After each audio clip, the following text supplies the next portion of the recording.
Kalau kamu memaksakan diri dengan dalil tes DNA, itu kamu punya otak pemikiran goblok lagi, menunjukkan kepada kebodohanmu. Ini umat jangan dibodohi lagi, jangan.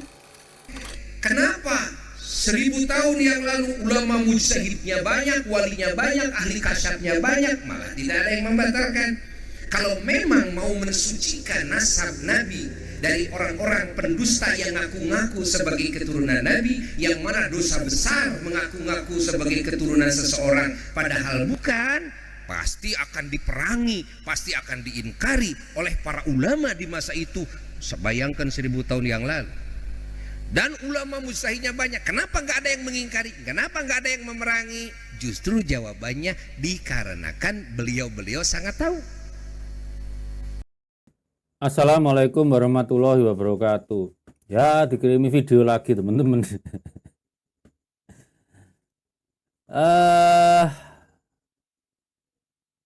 Saya tanya ke kamu Muhyiddin, malesan manggil kamu kiai lah, buat apa? Pikiranmu kebalik. Kamu tuh kalau sakit kemana? Dokter toh? Kalau butuh operasi pakai teknologi terbaru atau teknologi 1000 tahun yang lalu? Pasti minta teknologi terbaru. 1000 tahun lalu belum ada bios. Sekarang kamu bisa di bios, tidur ngiler-ngiler sambil dioperasi bisa. Kamu komunikasi pakai apa? HP, pakai teknologi terbaru. Mungkin Androidmu paling mahal. Atau kalau pakai iPhone ya mungkin paling mahal. Tapi itu menunjukkan kamu mampu beli. Bukan berarti kamu ngerti teknologi. Kalau ditanya disuruh ngerot Androidmu ya nggak bisa. Nggak cukup sepintar itu. Kamu kemana-mana pakai apa? Mobil 1000 tahun lalu nggak ada. Kalau antar pulau pakai pesawat 1000 tahun lalu nggak ada. Peradaban tuh makin maju. Itu kenapa anak-anak sekarang kalau kuliah ngerjakan skripsi, tesis, disertasi itu oleh dosennya disuruh pakai literatur yang terbaru, setua-tuanya 20-an tahun lah. Kamu malah nyuruh umat Islam pakai literatur 1000 tahun lalu, ngapain?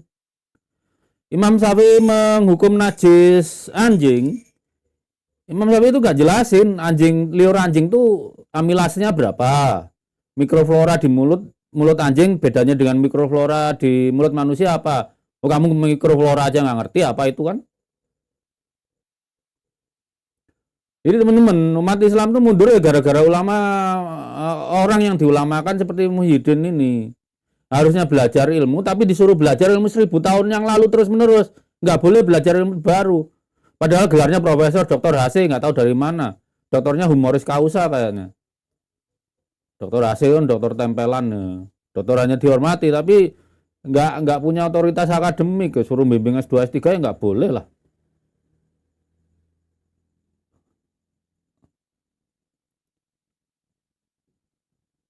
Nah itu ini masalah kita sebagai umat Islam. Orang Muhyiddin seperti Muhyiddin ini diulamakan gitu. Orang bodoh itu baru berbahaya kalau punya pengikut. Kalian semua kalau sakit ya ke dokter. Kenapa nggak ke tabib yang ilmunya 1000 tahun yang lalu? Kalau kalian dioperasi misalnya kanker usus ya pakai obat bios. Obat bios itu kapan sih nemukannya? Klorom dan ether itu baru kapan nemukannya? 1000 tahun lalu nggak ada. Kita semua komunikasi pakai HP. Teknologinya bahkan nanometer. Muhyiddin aja cara ngukur barang setebal nanometer itu nggak ngerti.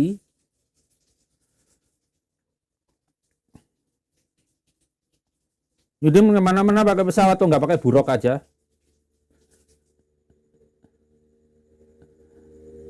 Mana-mana pakai mobil 1000 tahun lalu nggak ada pakai mobil. Harusnya Muhyiddin prinsipnya seperti itu pakai onta. Kenapa ulama dulu nggak mempersoalkan 1000 tahun lalu tuh persoalan Balawi belum dipersoalkan. Nah, di Yaman sendiri emang diakui nasabnya 1000 tahun lalu. Kan mereka masih di Yaman. Metodologi pembuktiannya apa 1000 tahun yang lalu? Tes DNA itu baru tersedia massal tuh 2014 loh untuk konsumen. Tahun 70-an tuh baru untuk lab, untuk kalangan akademik. Lah kalau kita berpikir normal, kalau umat ingin maju, seperti kita nyuruh anak-anak skripsi itu, gunakan literatur yang terbaru, 20, 15, 10, 5 tahun terakhir. Ini enggak, umat Islam itu dimacetkan peradabannya di peradaban 1000 tahun yang lalu. Kapan majunya? Cuma jadi bangsa budak, jadi sasaran pasar negara maju. Kitanya nggak kaya-kaya, orang lain makin kaya. Ya karena kayak orang kayak Muhyiddin ini. Oh dia goblok-goblokin orang, ya suruh tes TPA-nya berapa nilainya.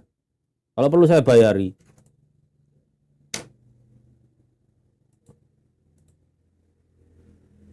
Jadi teman-teman ya, saya bisa pastikan Muhyiddin tuh nggak ngerti definisi ilmiah sekarang itu. Tanya dia belajar filsafat ilmu dari mana.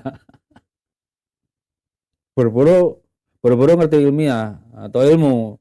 Ilmunya tuh ilmu, kalau definisi sekarang tuh ilmu arkaik gitu loh. Hanya sekedar tahu, kemampuannya segitu. Padahal kalau ilmiah sekarang itu terus-menerus diuji kebenarannya.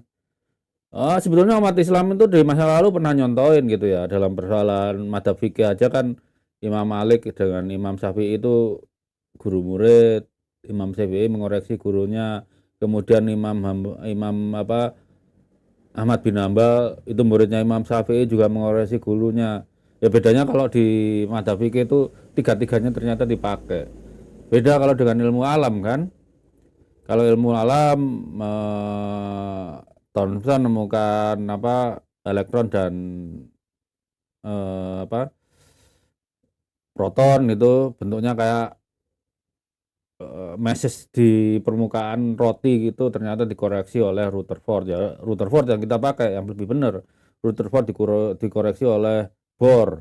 Itu hubungan dan yang Bohr kemudian kita pakai, walaupun sekarang kita udah nggak lagi, cuma berlaku di hidrogen aja kan. Itu di ilmu alam begitu. Lah ini Muhyiddin malah nyuruh kita takut sama ulama 1000 tahun yang lalu.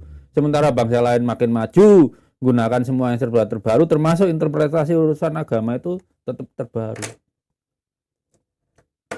Kenapa Imam Syafi'i menajiskan anjing sebagai anjing najis berat tanpa penjelasan? Enggak ada. Wong Rasulullah itu cuma nyuruh bersihin karena yang dijilat bejana tempat makan kan. Kalau kita generasi kita sekarang tahu bahwa mikroflora anjing itu, anjing sehat loh ya, itu 80% berbeda dengan mikroflora manusia, mulut manusia. Kalau Nabi melakukan preventif zaman segitu pakai pasir ya wajar, masa mau pakai sabun belum ada, pakai deterjen belum ada. Yang lebih baik daripada tanah zaman segitu arang tuh gaya van der Waals-nya, yang ngerti kimia tahu deh, gaya van der Waals-nya itu lebih baik daripada tanah. Belum lagi kalau tanahnya habis kena kotoran onta gimana mau dipakai. Tapi kan memang di Arab itu pasir berlimpah-limpah gitu loh. Coba tanya adik-adik yang di kuliah kimia itu, berapa gaya van der Waals tanah ya? Bervariasi. Beda kalau kita pakai zeolit dihancurkan dengan ukuran tertentu bisa dihitung. Jadi kita tuh maunya umat Islam suruh maju atau suruh seperti Muhyiddin ini. Ngikuti ulama 1000 tahun yang lalu yang ukur nanometer nggak tahu. Cara terbang nggak tahu. Membunuh bakteri caranya juga nggak tahu. Zaman gitu membunuh bakteri pakai apa taunya? Trial and error aja toh. Ya kalau orang Jawa udah tahu kalau makan kunir itu bisa sembuh, tapi kan nggak bisa jelasin. Baru setelah orang kenal mikroskop baru bisa jelaskan. 1000 tahun lalu umat Islam udah optiknya udah maju, tapi sepertinya belum lah mikroskop. Karena bapak optika modern itu adalah Muslim, Hasan Al-Haytami itu. Hasan Al-Haytami ngajarkan apa? Metodologi ilmiah itu kerja keraguan. Kita ragukan makanya kita selidiki. Kemudian kita selidiki temukan, kita ragukan derajat kebenarannya, kita uji lagi dan seterusnya. Kalau Muhyiddin suruh apa lah ulama 1000 tahun lalu nggak ada jaminan di Maksum. Dan Muhyiddin tuh nggak tahu bahwa 500 tahun lalu pemerintah Turki Utsmani itu pernah menyapu Said-Said palsu itu. Ya mungkin Balawi zaman segitu entah sudah ngaku belum, tapi kan wilayah Tarim saat itu tidak di bawah kontrol langsung Utsmani gitu. Dan ya masalah screening Balawi di situ waktu itu ya tentu kontrol pada negara vasal terdekat yang mengontrol para Balawi ini. Kalau 1000 tahun lalu saya nggak tahu dipersoalkan atau enggak. Yang dipersoalkan sekarang ya harus dengan teknologi sekarang. Masa dipersoalkan sekarang pakai ilmu abad 1000. Seperti Muhyiddin tuh kalau mau ke rumah sakit jantungan gitu, apa mau dioperasi dengan dia gigit kayu gitu untuk nahan sakitnya? Enggak, pakai anestesi. Anestesi itu kapan ditemukannya? Abad 20. Abad 20 apa abad 19 saya lupa. Tapi kan enggak sampai 2 abad yang lalu ya. Ketika kloroform ditemukan dulu. Coba saya ya seumur saya udah banyak lupa lah sejarah kimia itu. Jadi itu teman-teman, umat Islam ini akan terus mengalami mundur kalau ulamanya sekelas Muhyiddin tuh. Udah gitu dia berani goblok-goblokin orang lah. Gelar doktornya aja HC, kemudian Prof. Orang ini gelar-gelar tuh, suka tempel-tempelin gelar. Gelarnya nggak ada yang mutu.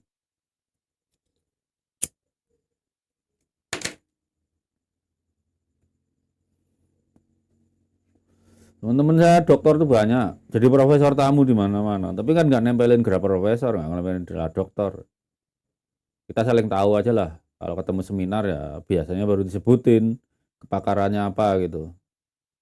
Ini enggak. Atau goblok-goblokin orang, buktinya dia pinter apa? Kalian cari karya ilmiahnya ada nggak?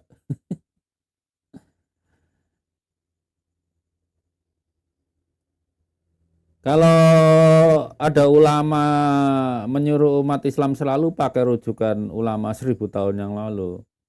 Ulamanya 1000 tahun lalu itu pinter-pinter, tapi di zamannya. Sekarang kan sudah banyak direvisi, dikoreksi.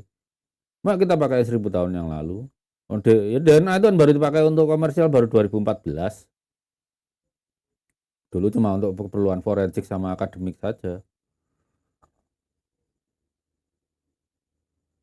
Kalau pikirannya seperti itu, Muhyiddin suruh lah. Kalau kemana-mana naik konta, komunikasi pakai kaleng 2 di sambung benang gitu, atau kentongan, ya kan? Kalau ke dokter, jangan ke dokter, ke dukun aja.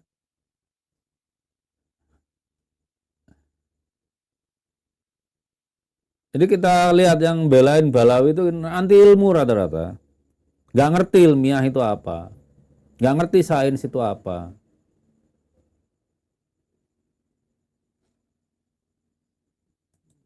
Kita lihat apa ya, definisi sains itu. Mungkin Muhyiddin nggak baca itu ya. Jadi Muhyiddin itu saat tahunya ilmu, itu definisi bawah itu loh. Arkaik itu kan kuno, bangkai. Makanya saya bilang ilmu nasab itu bangkai ilmu. Nggak ada disertasi ilmu nasab itu. Karena disertasi itu selalu dituntut kebaruan. Nggak tahu kalau di Yaman seperti Yahya Zainul Ma'arif kan lulusan zaman tuh. Disertasinya kebaruannya apa suruh nerangkan dia.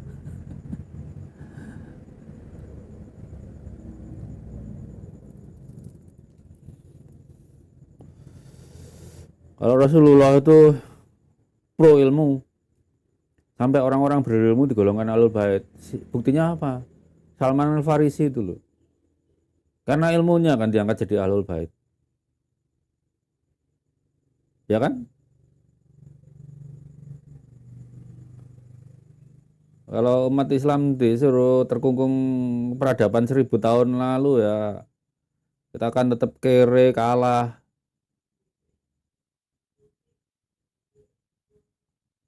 Jadi konsumen terus. Gimana mau bikin mikroprosesor yang ukurannya nanometer, ngitungnya aja udah pusing. Ya karena ikut-ikutan orang seperti Muhyiddin ini. Nggak mau belajar ilmu yang baru dan terbarukan. Ilmu itu selalu terbarukan. Lalu kalau disuruh referensinya 1000 tahun yang lalu, terbarukannya kapan? Siapa ulama Islam yang menyuruh ilmu itu selalu diperbarui? Banyak. Hasan Al-Haytami, Ibnu Sina, Ibnu Rus. Mereka kan polimat semua. Menguasai ilmu agama dan menguasai ilmu alam. Itu contoh-contoh yang bagus itu. Seperti Hasan Al-Haytami, Ibnu Rus, Ibnu Sina itu contoh yang bagus buat kita umat Islam itu. Umat Islam itu belajar agama juga belajar ilmu alam.